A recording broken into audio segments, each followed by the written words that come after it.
पे। और चलिए खबरों में आगे बढ़ेंगे और उत्तराखंड की खबरों की बात करेंगे। दिल्ली में मौजूद हैं उत्तराखंड के सीएम पुष्कर सिंह धामी और आज सुबह 10 बजे उत्तराखंड सदन से देहरादून रवाना होने वाले हैं। शनिवार को अयोध्या पर्व में शामिल हुए थे सीएम धामी और गृह मंत्री अमित शाह से सीएम धामी ने मुलाकात की थी। तो आज वो देहरादून के लिए रवाना होने वाले हैं। दिल्ली में अभी मौजूद हैं। इससे पहले उन्होंने अयोध्या पर्व में शिरकत की थी। इसके बाद गृह मंत्री अमित शाह से भी उनकी मुलाकात हुई थी। आज सुबह 10 बजे उत्तराखंड सदन से देहरादून के लिए वो रवाना होने वाले हैं। शनिवार को अयोध्या पर्व का कार्यक्रम था जिसमें सीएम पुष्कर सिंह धामी शामिल हुए थे। गृह मंत्री अमित शाह से उन्होंने मुलाकात की थी। तो आज दिल्ली से वो रवाना हो जाएंगे उत्तराखंड के लिए। 10 बजे का समय बताया जा रहा है। सीएम पुष्कर सिंह धामी चंपावत सीट से चुनाव लड़ेंगे। शीर्ष नेतृत्व ने धामी के चंपावत से चुनाव लड़ने पर मुहर लगा दी है। चंपावत के भाजपा विधायक कैलाश गहतोड़ी ने सीएम धामी के लिए सीट छोड़ी है। हालांकि मुख्यमंत्री धामी के पास विधानसभा कपकोट, डीडीहाट और धारचूला का भी विकल्प था, लेकिन अलकमान ने चंपावत से उपचुनाव लड़ने पर ही मुहर लगाई है। तो देखिए, हालांकि अलग अलग हिस्सों को लेकर लगातार ये चर्चा हो रही थी कि क्या धारचूला से, क्या डीडीहाट से या फिर क्या कपकोट से चुनावी मैदान में उतरेंगे पुष्कर सिंह धामी। लेकिन अब देखिए, सारे कयासों पर विराम लग गया है। चंपावत से ही चुनाव लड़ेंगे पुष्कर सिंह धामी। ये तस्वीर साफ हो गई है क्योंकि हाईकमान ने चंपावत की सीट पर भरोसा जताया है, उसको सुरक्षित सीट माना है। उपचुनाव वहां पर होंगे और कैलाश गहतोड़ी जो कि सबसे पहले सामने आए थे, जो ये कह रहे थे कि सीएम पुष्कर सिंह धामी के लिए वो अपनी सीट छोड़ने को तैयार हैं और चंपावत के लोग चाहते हैं कि पुष्कर सिंह धामी चंपावत आए और यहां से चुनाव लड़ें और जीत करके जाएं। अब दो तस्वीर भी आपको दिखा रहे हैं। एक तरफ देखिए, 6 महीने के भीतर पुष्कर सिंह धामी को चुनाव से गुजरना पड़ेगा, चुनाव जीतना पड़ेगा, और दूसरी तरफ जल्द ही इस्तीफा देंगे कैलाश गहतोड़ी।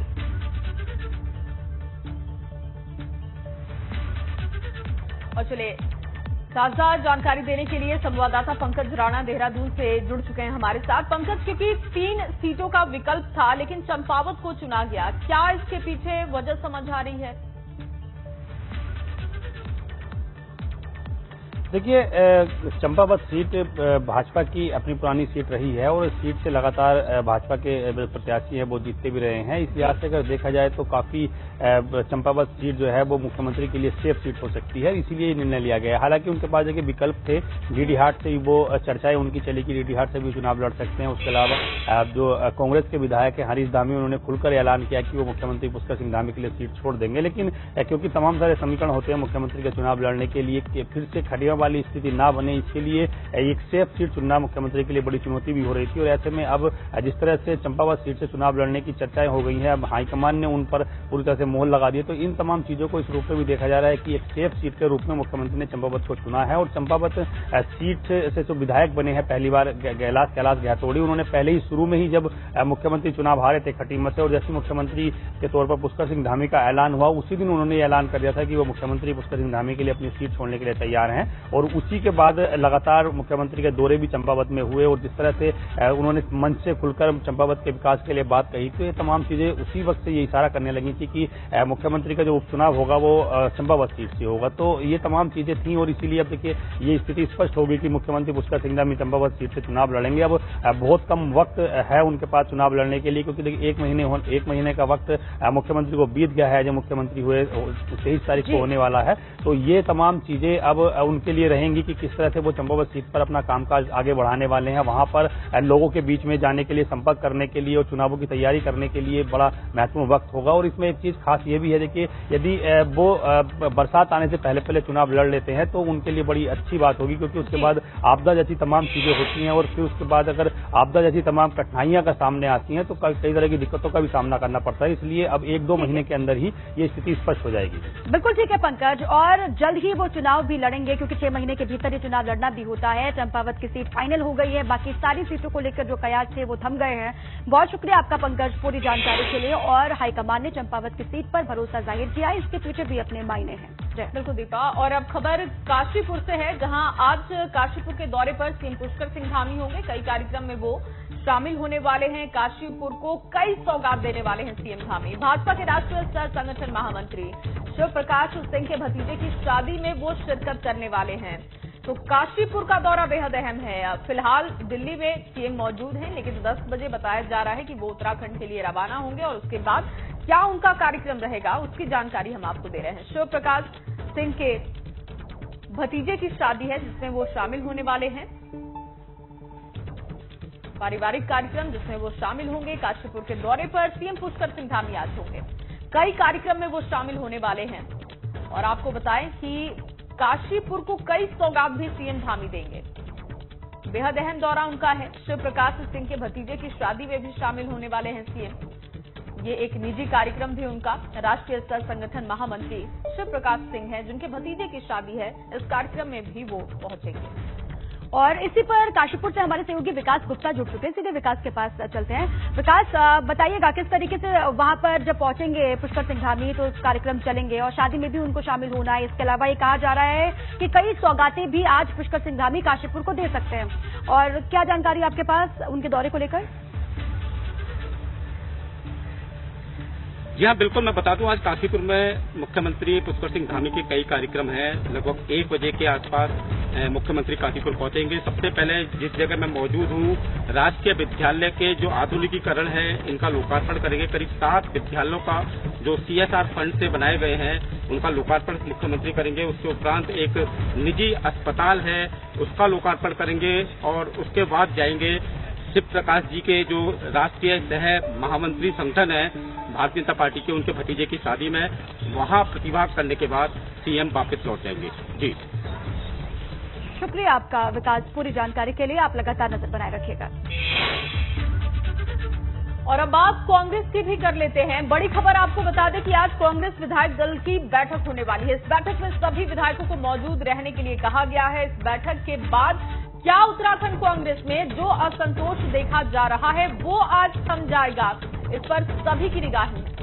और इसके साथ ही आपको ये भी हम बता दें कि आज कांग्रेस विधानमंडल दल की बैठक से पहले यशपाल आर्य विधानसभा में नेता प्रतिपक्ष का चार्ज संभालेंगे, जिसके बाद विधानमंडल दल की बैठक में मंथन किया जाएगा कि कैसे विधायकों के असंतोष को खत्म किया जाए, जिससे कांग्रेस के सभी विधायक एकजुट होकर आगे बढ़कर पार्टी के हित में काम कर सके। और आपको ये भी बता दें कि कांग्रेस के कई विधायकों ने बीते दिनों बगावती तेवर भी दिखाए थे। कांग्रेस प्रदेश अध्यक्ष के पदभार ग्रहण समारोह में कांग्रेस के 19 में से सिर्फ 6 विधायक शामिल हुए थे।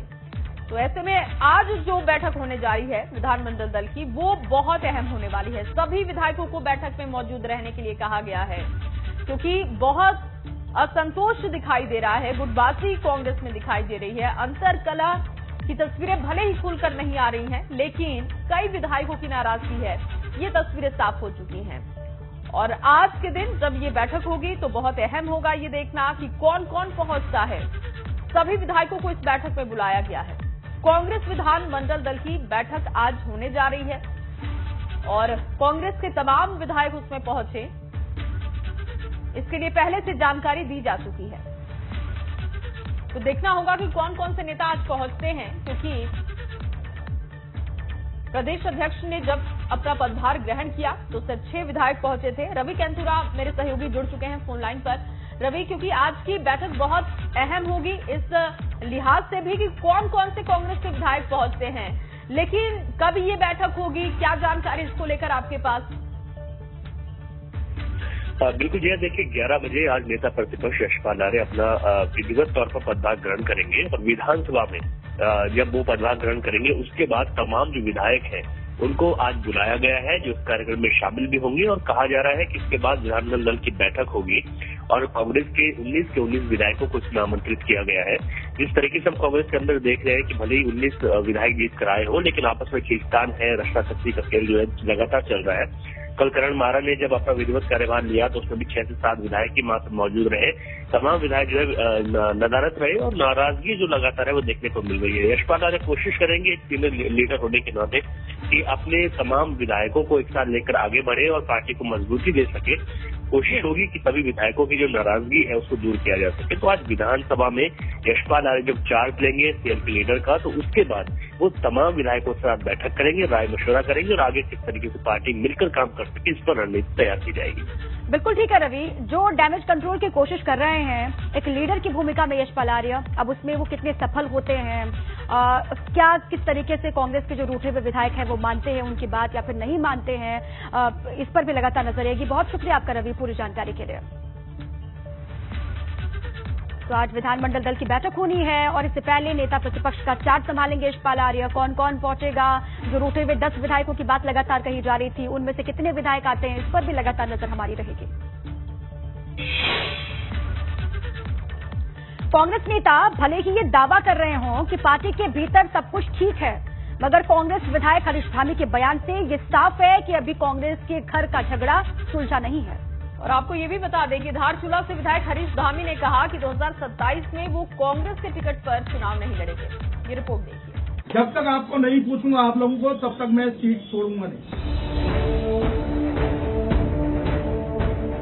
27 का चुनाव चाहे कांग्रेस की सरकार बन भी रही होगी, मैं कांग्रेस के टिकट पर चुनाव नहीं लड़ूंगा। धारचूला विधानसभा सीट से कांग्रेस विधायक हरीश धामी का ये गुस्सा कांग्रेस संगठन और हाईकमान के खिलाफ। हरीश धामी कह रहे हैं कि 2017 के विधानसभा चुनाव में वो कांग्रेस के टिकट पर चुनाव नहीं लड़ेंगे। मैं आज घोषणा कर रहा हूं कि 27 का चुनाव चाहे कांग्रेस की सरकार बन भी रही होगी, मैं कांग्रेस के टिकट पर चुनाव नहीं लड़ूंगा, क्योंकि बर्दाश्त की बहुत हद होती है। हरीश धामी के इस बयान से कांग्रेस खेमे में खलबली मच गई है। चर्चा है कि हरीश धामी सीएम धामी के लिए अपनी सीट छोड़ सकते हैं। इस पर हरीश धामी कह रहे हैं कि यह फैसला जनता से ही पूछकर किया जाएगा। आप लोगों ने मुझे बनाया, मैं आपके बीच आऊंगा, आपसे पूछे बगैर कोई प्रश्न नहीं। आप नहीं मानिए, जब तक आपको नहीं पूछूंगा आप लोगों को, तब तक मैं सीट छोड़ूंगा नहीं। हालांकि संगठन में हुए बदलाव से कांग्रेस के भीतर कलह मची हुई है। कांग्रेस का एक खेमा हाईकमान के फैसले से नाराज है। हरीश धामी खुद को नेता प्रतिपक्ष की दौड़ में मानकर चल रहे थे, मगर हाईकमान ने नेता प्रतिपक्ष के तौर पर यशपाल आर्य के नाम पर मुहर लगाई थी। हाईकमान के फैसले के बाद ही कांग्रेस में घमासान मचा हुआ है। एबीपी गंगा के लिए देहरादून से अजीत सिंह राठी की रिपोर्ट। और वहीं कांग्रेस के नवनियुक्त प्रदेश अध्यक्ष करण माहरा ने कल प्रदेश अध्यक्ष के तौर पर पदभार संभाल लिया है। देहरादून में कांग्रेस मुख्यालय पर कार्यक्रम के दौरान माहरा को प्रदेश अध्यक्ष की जिम्मेदारी सौंपी। पदभार ग्रहण करने के दौरान कांग्रेस कार्यकर्ताओं ने माहरा का जोरदार स्वागत किया।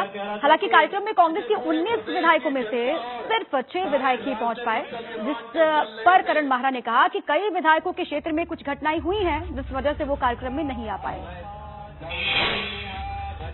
समय में आ गया है 3 से 4 महीने, क्योंकि मैं पहले पूरे उत्तराखंड का दौरा करूंगा, कुमाऊं और गढ़वाल क्षेत्र को पूरा घूमूंगा, लोगों से जनभावनाएं मांगूंगा, कार्यकर्ता क्या चाहता है, किन लोगों को चाहता है, कौन काम करना चाहता है। मेरा उद्देश्य रहेगा कि जो भी पदाधिकारी बने वो 5 साल में कम से कम 70 के 70 विधानसभाओं में जाके लोगों से मिले, हमारे कार्यकर्ताओं का मनोबल बढ़ाए और कार्यकर्ताओं को ये उनसे पहचान हो, जान पहचान हो, तभी वो यहाँ बना रह सकता है। अन्यथा जो काम नहीं करेंगे उनकी आवश्यकता नहीं है। करण माहरा के प्रदेश अध्यक्ष पदभार ग्रहण कार्यक्रम में कांग्रेस के दिग्गज आपस में ही एक दूसरे पर बातों ही बातों में निशाना साधते हुए भी दिखाई दिए। क्या कहा दिग्गजों ने, आपको सुनवाते हैं। जो हमारी वर्किंग है उसके अंदर भी बहुत सारे ऐसे स्थान हैं जहां पर इनकी उपयोगिता निश्चित ही कांग्रेस पार्टी उनकी लेगी और गढ़वाल को एक मजबूत जो स्थान चाहे संगठन में हो चाहे ऑपोजिशन की भूमिका निभाने में हो, उसमें उनका स्थान निश्चित ही हम देने का काम करेंगे। 6 महीने सबको साथ लेकर चलने की कोशिश की, उसमें तमाम ताने सुने, तमाम बातें सुनी, लेकिन मैंने उन बातों को साइड करते हुए पार्टी के हित में जो हो सकता था वो किया। और मैं समझता हूं कि कहीं न कहीं आपकी ये कमी रही कि आपने मेरी उस तपस्या को वहां तक नहीं पहुंचाया, नहीं तो हाईकमान ये नहीं समझ सकता था कि गणेश गोदियाल एक पक्ष के गोद में जाकर बैठ गया। ये कभी नहीं हुआ कि गणेश गोदियाल किसी पक्ष के। गणेश गोदियाल ने इस भवन में कांग्रेस अध्यक्ष की गरिमा को बनाए रखने के लिए जो कुछ हो सकता था वो कुछ किया। उसका ध्यान रखेंगे, उसको पूरा करवाएंगे और बहुत जल्दी करेंगे और बहुत तरीके से करेंगे। बल्कि बहुत सारे इम्पोर्टेंट चीजें हैं जो आगे आने वाले दिनों में आप देखेंगे, और इसमें जो कार्यकर्ता जहां समाने लायक है जो नेता, उस नेता को वहां रखा जाएगा और कोशिश की जाएगी कि उनमें वो लोग गढ़वाल से ज्यादा। और गणेश गोदियाल कल भावुक भी नजर आए। गणेश गोदियाल ने कहा कि उन्होंने पूरी मेहनत और ताकत के साथ ये चुनाव लड़वाया था। गोदियाल ने कहा कि चुनाव में मिली हार के बाद उन्होंने खुद ही नैतिकता के आधार पर प्रदेश अध्यक्ष पद से इस्तीफा दे दिया था। मगर कुछ नेताओं ने मीडिया में खबर फैलाई कि गोदियाल से इस्तीफा लिया गया था। ये बातें कहते हुए वो बहुत भावुक भी दिखाई दी। मैं उसी दिन इस्तीफा देना चाहता था, लेकिन मीडिया में जो ये बात गई कि उनसे इस्तीफा लिया गया, ये मुझे दुख नहीं कहूंगा लेकिन मलाल कहूंगा कि मलाल जरूर है। और ये ऊपर से ये बात कि कांग्रेस नेतृत्व नया नेतृत्व पैदा करना चाहता है, इसका मतलब हम इस उम्र में कंडम हुए। लेकिन एक बात कहना चाहता हूं कि ये भी जिद है कि जहां खड़े होंगे लाइन वहीं से शुरू होगी।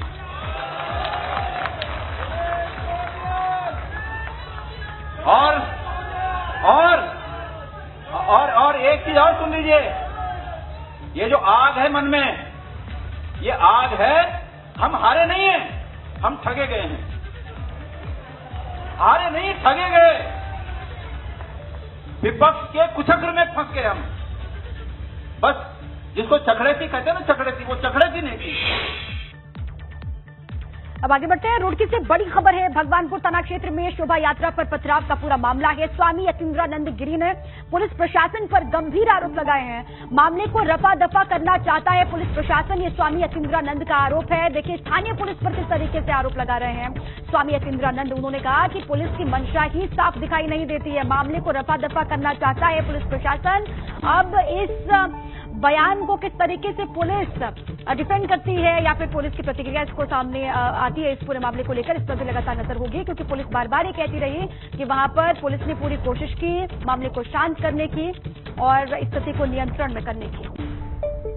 तो चलिए एक बार फिर से आपको बड़ी खबर दे दें। कुछ ही देर में सड़क सुरक्षा सप्ताह की शुरुआत होने वाली है। परिवहन मंत्री दयाशंकर सिंह कार्यक्रम में मौजूद होंगे और 1090 चौराहे से सड़क सुरक्षा सप्ताह की शुरुआत होगी। हरी झंडी यहां से दयाशंकर सिंह बाइक रैली को दिखाएंगे, रवाना करेंगे और आज से हफ्ते दिन ये कार्यक्रम चलेगा। और देखिए जानकारी ये है, ये जो तस्वीर आपको दिखा रहे हैं ये लाइव तस्वीरें हैं। दयाशंकर सिंह पहुंच चुके हैं कार्यक्रम की शुरुआत करने के लिए। कुछ ही देर में सड़क सुरक्षा सप्ताह की शुरुआत होने वाली है। बिल्कुल सुबह का वक्त है, लेकिन देखिए अपने तय समय से दयाशंकर सिंह पहुंचे हुए हैं। 1090 चौराहे से सड़क सुरक्षा सप्ताह की शुरुआत होगी। आज से 7 दिनों तक लोगों को जागरूक करने का काम होगा कि कैसे उन्हें यातायात नियमों का ध्यान रखना है, अपनी जिंदगी बचानी कैसे है, अगर सड़क पर चले तो किन नियमों का ध्यान रखना है, बाइक चलाएं तो आपको क्या करना है, अगर आप कार चला रहे हैं तो फिर क्या नियम होने चाहिए, उसकी आज से शुरुआत की जा रही है। ये एक तरीके का जागरूकता अभियान जो कि हर साल ही मनाया जाता है। कोशिश ये होती है कि सड़क हादसों पर लगाम लगे, लोग सड़क नियमों को लेकर जागरूक रहें। देखिए ये जो तस्वीर आप देख रहे हैं, लाइव तस्वीरें हम आपको दिखा रहे हैं, क्योंकि रैली भी है, बाइक रैली भी है, जिसे हरी झंडी दिखाकर रवाना करेंगे परिवहन मंत्री दयाशंकर सिंह। अब से थोड़ी देर बाद 1090 चौराहे की ये तस्वीर आप देख रहे हैं। सड़क सुरक्षा सप्ताह का मकसद क्या है वो भी हम आपको लगातार बता रहे हैं। हर साल होने वाली मौत के आंकड़ों में बड़ा हिस्सा सड़क दुर्घटनाओं का रहता है, जाता है और लोगों और उससे कंट्रोल करने के लिए ये कोशिश होती है। एक और आज से सड़क सुरक्षा सप्ताह मनाया जा रहा है, तो दूसरी ओर आज सड़क पर कुछ कम गाड़ियां ही चलती दिखाई देंगे। अगर आप लखनऊ में रहते हैं और आने जाने के लिए प्राइवेट कैब का इस्तेमाल करते हैं तो आज आपको काफी परेशानी उठानी पड़ सकती है, क्योंकि राजधानी में आज ओला और उबर समेत सभी प्राइवेट कैब की हड़ताल है। और आपको बताया कि ये हड़ताल कैब ड्राइवर एसोसिएशन की ओर से की गई है, जिसके तहत कई मांगों को भी रखा गया है, जैसे कि सीएनजी के दाम कम करने और किराए में बढ़ोतरी करने जैसी मांगे शामिल हैं। क्योंकि सीएनजी के दाम तो बढ़े हैं लेकिन किराया नहीं बढ़ा है, इस बात को लेकर नाराजगी है। और ऐसे में अगर आप ओला उबर यूज करते हैं तो आज लखनऊ में आपको थोड़ी परेशानी जरूर उठानी होगी।